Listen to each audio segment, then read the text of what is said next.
अभ्यास करून संशोधन करून असं दिलं की बैल हा पळू शकतो.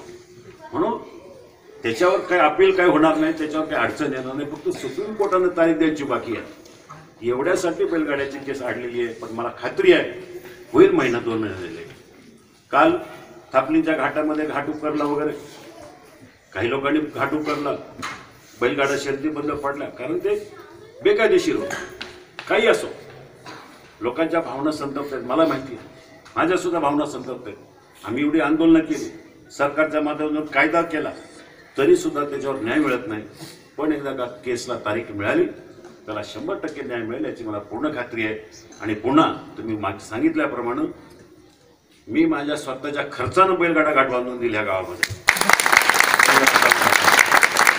काळजी करू नका, त्याला काय खासदार निधीची पण गरज नाही. मी माझ्या स्वतःच्या खिशातून बांधून देईल याचं माझा शब्द आपल्याला देतो. फक्त थोडे दिवस थांबा, महिना 2 महिने थांबा, एवढीच या ठिकाणी आपल्याला विनंती करतो. आणि बराच उशीर झाला आहे, आमच्या महिला भगिनी इथं थांबल्यात, सगळ्यांचा मी आभार मानून थांबतो. धन्यवाद.